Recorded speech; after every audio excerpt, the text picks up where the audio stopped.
সবাই সর্বক্ষেত্রে সফলতা চায়, মূলত আমাদের মূল সফলতাটা কি?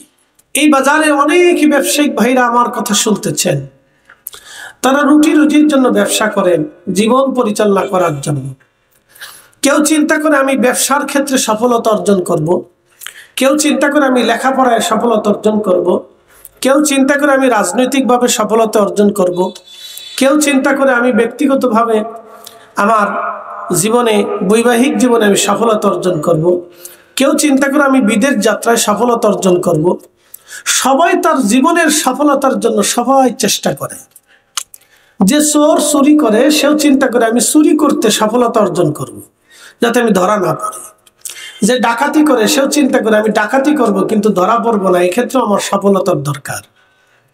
তো সবাই সর্বক্ষেত্রে সফলতা চায়। মূলত আমাদের মূল সফলতাটা কি?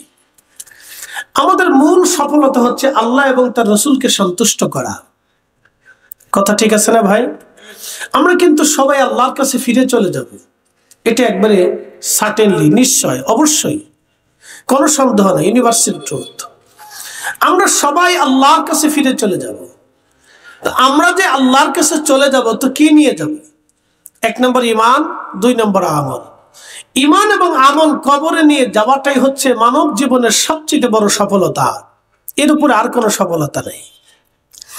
তো এই ঈমানের জন্য যুগে যুগে নবীরা সারা পৃথিবীতে দাওয়াতি মিশন চালিয়েছেন। 1,24,000 নবী তাদের জীবনের অনেক সময় ব্যয় করেছেন শুধু মানুষের কাছে দাওয়াত পৌঁছাইতে। কেন?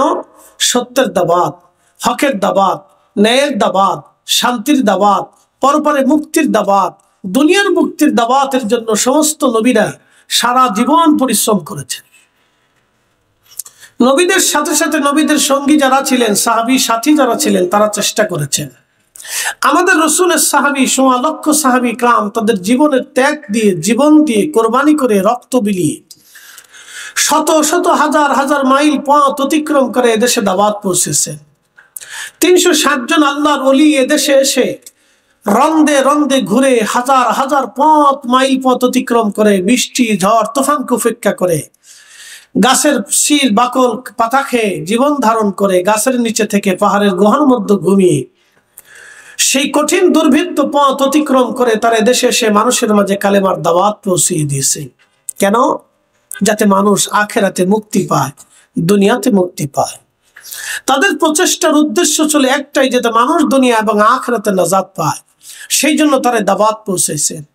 তারই ধারাবাহিকতা এই অঞ্চলে, এই সারা পৃথিবীতে, এই বর্তমান রানিং এই মুহূর্তেও অনেক আউলিয়া উলামায়ে কেরাম এই কাজ আঞ্জাম দিয়ে যাচ্ছেন। তো এই যে ধারাবাহিকভাবে চলমান, এটা কিয়ামত পর্যন্ত চলমান থাকবে। আল্লাহ কোরআনের এক আয়াতে ওয়াজ করলেন,